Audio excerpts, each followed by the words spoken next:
Seorang wanita miskin yang bermimpi keluar dari kemelaratannya. Tapi alih-alih menempuh jalan lurus, ia memilih jalur gelap, melakukan pesugihan tuyul. Apa yang awalnya terlihat seperti berkah, perlahan berubah menjadi kutukan yang menggerogoti nyawanya. Darahnya menjadi makanan rutin tuyul, dan semakin lama, makhluk itu semakin rakus. Malam demi malam, tubuhnya semakin lemah, tapi uang mengalir deras ke genggamannya. Saksikan cerita horor penuh misteri ini, di mana setiap langkah kelam akan selalu meminta balasan.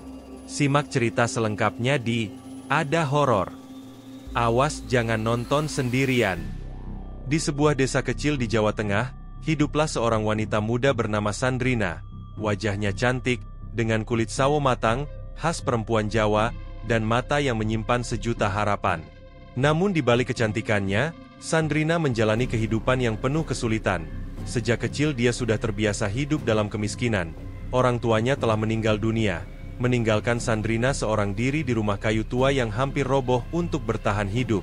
Ia bekerja serabutan di pasar, membantu pedagang mengangkat barang, mencuci piring di warung, atau menjual jajanan kecil yang ia buat sendiri. Meski pekerjaannya berat, hasil yang ia dapatkan selalu tak cukup untuk memenuhi kebutuhan sehari-hari. Setiap kali ia berjalan melewati toko emas, atau melihat rumah-rumah besar di desa, hanya dipenuhi rasa iri. Kapan aku bisa hidup seperti mereka? Pikirnya dalam hati. Sandrina selalu bermimpi memiliki rumah yang layak, yang indah dan makanan enak setiap hari. Namun seolah menjadi kutukan yang sulit dilepaskan dari hidupnya. Suatu hari saat sedang duduk di depan rumahnya yang reot, Sandrina melihat anak-anak kecil berlarian dengan pakaian bersih dan wajah ceria. Mereka tampak tak memiliki beban hidup. Ia menarik nafas panjang dan menatap tangannya yang kasar, karena terlalu sering bekerja. Seandainya ada cara cepat untuk menjadi kaya. Gumamnya, Sandrina tidak bisa tidur. Ia berpikir keras mencari jalan, agar bisa keluar dari kemiskinan. Hingga tiba-tiba ia teringat cerita-cerita orang tua di desanya tentang pesugihan. Cara mistis untuk mendapatkan kekayaan dengan bantuan makhluk gaib. Selama ini ia tidak pernah percaya pada hal-hal semacam itu, tetapi keinginannya untuk kaya semakin membutakan akal sehatnya. Benarkah ada cara seperti itu? Sejak malam itu, benih keinginan untuk mencari kekayaan dengan cara pesugihan mulai tumbuh di hatinya. Tanpa ia sadari keputusannya ini akan membawanya ke dalam kegelapan yang tak terbayangkan. Sejak malam itu, pikiran Sandrina terus dipenuhi satu hal, kekayaan. Ia perhatikan cerita-cerita orang di pasar, yang membahas tentang orang-orang yang tiba-tiba menjadi kaya raya secara misterius. Beberapa menyebut mereka sebagai orang yang melakukan pesugihan, tapi tak ada yang berani membicarakannya secara terbuka. Sandrina semakin penasaran. Setiap kali melihat seorang kaya lewat dengan perhiasan berkilauan, atau pakaian mahal, hatinya semakin gelisah. Aku tidak mau hidup miskin. Pikirnya, ia sudah terlalu lelah menjalani hidup yang penuh kesulitan. Suatu hari saat ia sedang bekerja membersihkan sebuah warung di pasar, ia mendengar dua pedagang berbicara dengan suara pelan. Kamu tahu Pak Sarip, tiba-tiba saja usahanya maju pesat, padahal dulu dagangannya selalu sepi. Kata seorang wanita tua, sambil melirik sekeliling. Iya, aku dengar dia pergi ke gunung, untuk mencari pesugihan. Balas yang lain, suaranya semakin lirih. Mereka bilang dia memelihara tuyul. Sandrina pura-pura tidak mendengar, tapi dalam hatinya ia menyerap setiap kata yang diucapkan. Nama tuyul terdengar asing di telinganya, tapi ia tahu bahwa makhluk itu sering dikaitkan dengan kekayaan instan. Malamnya Sandrina duduk termenung di dalam rumahnya yang gelap dan pengap. Ia berpikir keras. Jika memang ada cara untuk mendapatkan uang dengan cepat, mengapa tidak mencobanya? Toh selama ini kerja kerasnya hanya memberinya kesusahan. Tapi ada rasa takut di hatinya. Ia tahu bahwa semua hal mistis selalu memiliki konsekuensi. Namun semakin ia memikirkannya, semakin keinginannya untuk kaya mengalahkan rasa takutnya. Aku hanya butuh sedikit uang untuk membeli tuyul. Gumamnya. Ia mulai menghitung tabungan kecil yang ia kumpulkan dari kerja kerasnya di pasar. Jumlahnya memang tak seberapa, tapi mungkin cukup untuk memulai. Di dalam hatinya, ia sudah mengambil keputusan. Besok ia akan mencari tahu lebih tentang pesugihan tuyul. Sandrina akan menemukan dukun yang bisa membantunya mendapatkan kekayaan. Tanpa ia sadari, Langkah pertama menuju kehancurannya sudah dimulai. Hari itu langit mendung, seolah mengetahui niat Sandrina yang semakin kuat. Setelah memastikan tabungannya cukup, Sandrina menyusuri desa menuju tempat yang jarang ia datangi. Sebuah kawasan terpencil di pinggiran hutan. Ia pernah mendengar dari orang-orang bahwa di sana tinggal seorang dukun sakti yang dikenal bisa memberikan pesugihan. Nama dukun itu adalah Ki Jagat, seorang pria tua dengan mata tajam dan suara serak, yang konon memiliki banyak ilmu gaib. Saat tiba di depan rumahnya, Sandrina ragu sejenak. Rumah itu tampak tua dan dikelilingi pohon-pohon besar, yang membuat suasana menjadi semakin menyeramkan. Namun ia meneguhkan hatinya dan mengetuk pintu perlahan. Tak lama pintu terbuka, dan muncullah pria tua berambut putih dengan jubah hitam. Matanya menatap Sandrina dengan penuh selidik. "Apa yang sedang kau cari di sini, anak muda?" tanya Ki Jagat dengan suara dalam. Sandrina menelan ludah mencoba mengumpulkan keberanian. "Aku ingin menjadi kaya, Ki. Aku lelah hidup miskin." Ki Jagat menyeringai, seolah sudah tahu maksud dan kedatangan Sandrina dari awal. Ia melangkah masuk dan memberi isyarat agar Sandrina mengikutinya.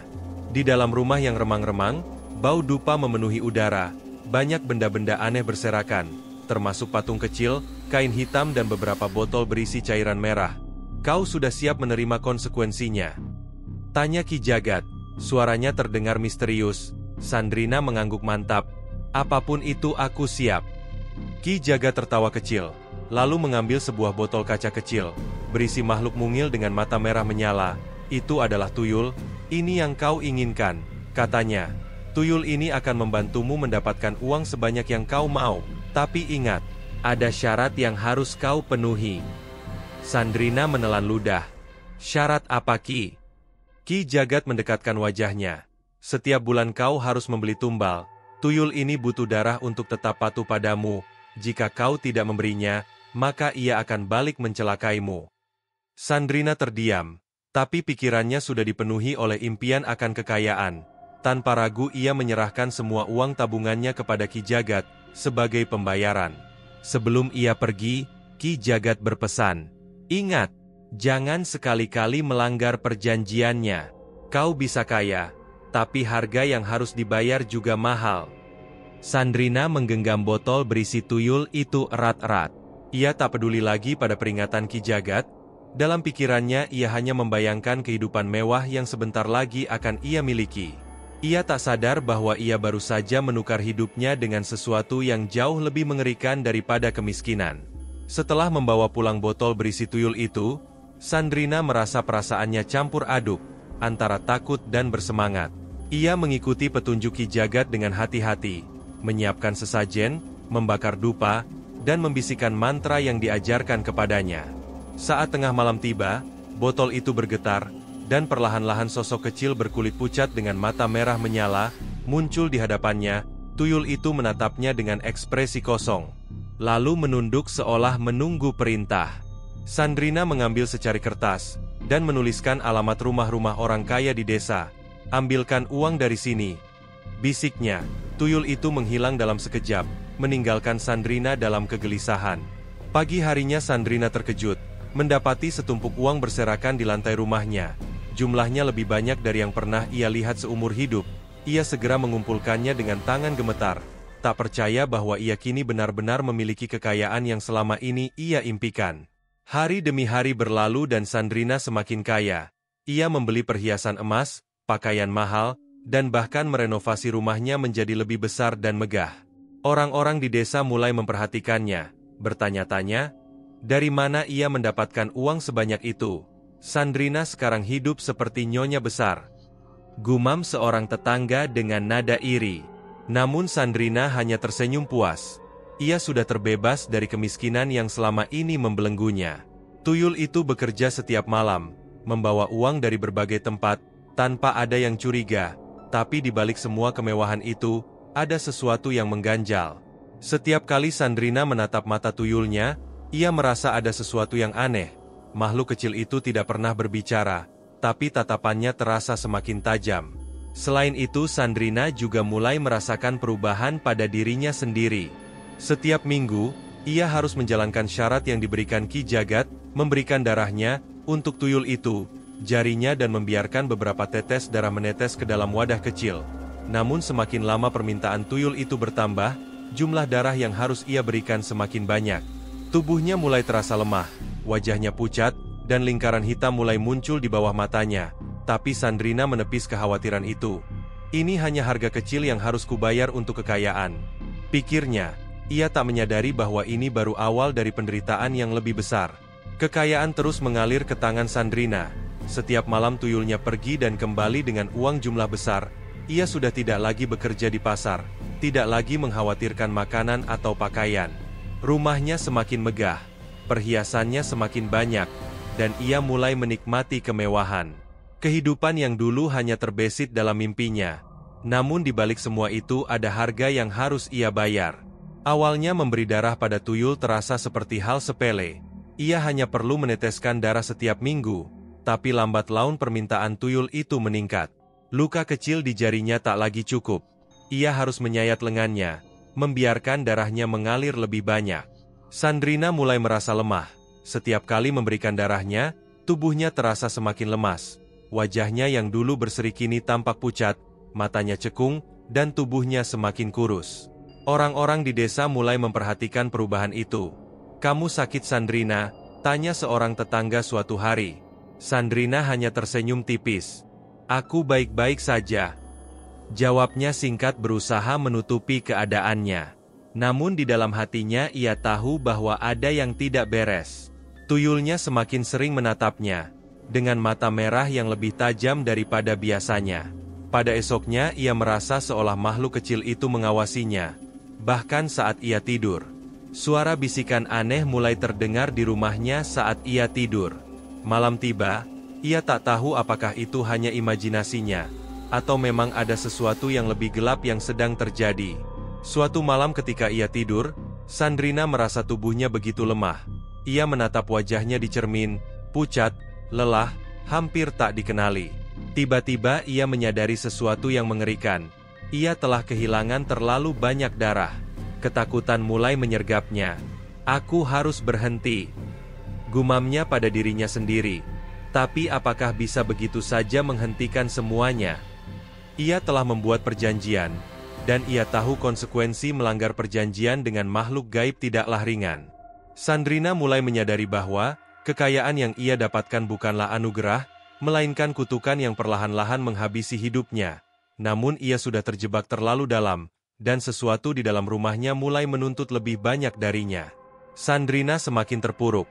Tubuhnya semakin lemah, kulitnya pucat dan lingkaran hitam di bawah matanya semakin jelas. Setiap minggu jumlah darah yang harus ia berikan semakin banyak. Jika dulu cukup dengan beberapa tetes, kini ia harus menyayat tangan lebih dalam hingga darah mengalir deras. Ia mulai merasa ketakutan. Tuyulnya tidak lagi sekedar mengikuti perintah. Makhluk itu kini seperti memiliki kehendaknya sendiri. Tatapannya semakin tajam, dan terkadang Sandrina merasa seolah-olah tuyul itu sedang menunggunya, menuntut sesuatu yang lebih dari sekedar darah. Suatu malam saat ia sedang duduk di kamar dengan tubuh yang lemas, ia mendengar suara aneh, bukan suara biasa melainkan bisikan yang bergema di sekelilingnya. "Kau tak bisa lari." Sandrina terkejut. Ia melihat ke sekeliling tapi tak ada siapapun. Namun ia bisa merasakan keberadaan sesuatu di dalam rumahnya. Keringat dingin mengalir di pelipisnya. Ia mulai merasakan kehadiran tuyul itu, bahkan di siang hari.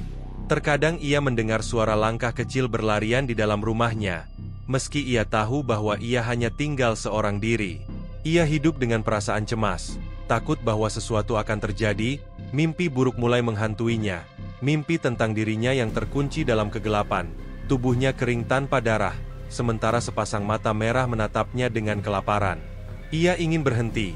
Ia ingin menyingkirkan tuyul itu. Tapi bagaimana caranya?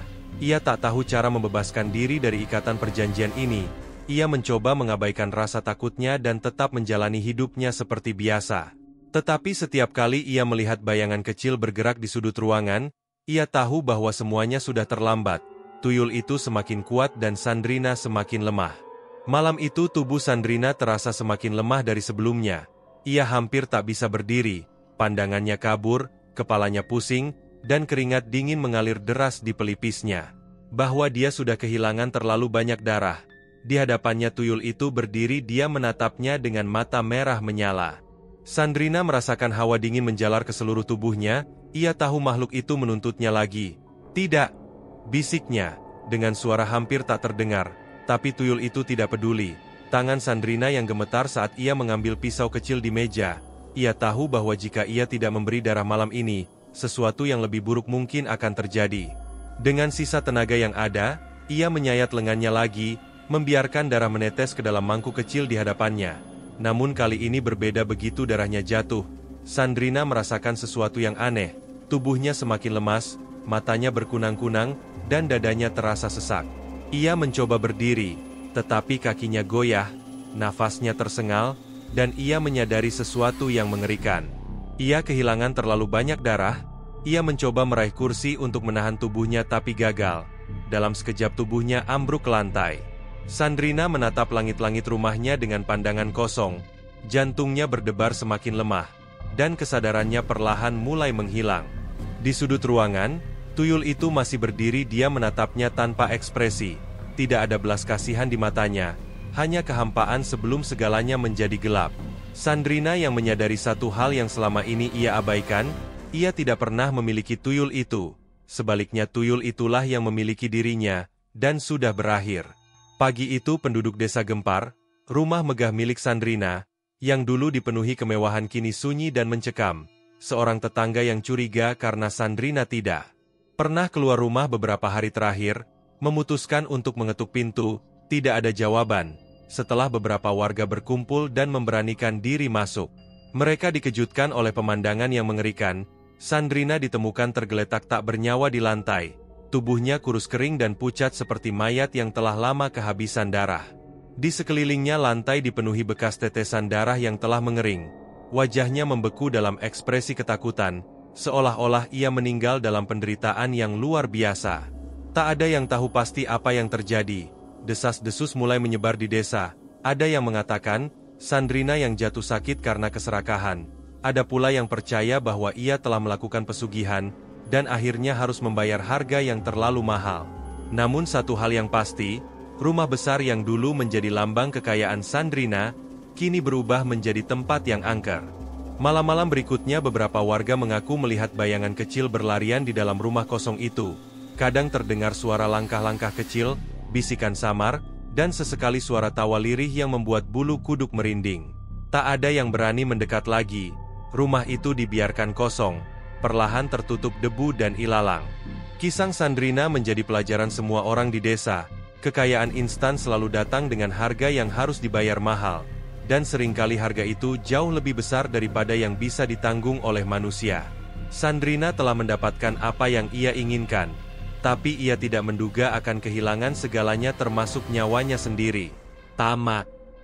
Jika kamu suka dengan cerita-cerita seru seperti ini, jangan lupa untuk like, subscribe, dan tekan tombol loncengnya agar kamu tidak ketinggalan update cerita horor seru lainnya. Jangan lupa untuk share video ini ke teman-temanmu, agar lebih banyak orang yang bisa menikmati kisah misteri dan horor seperti ini. Terima kasih sudah menonton.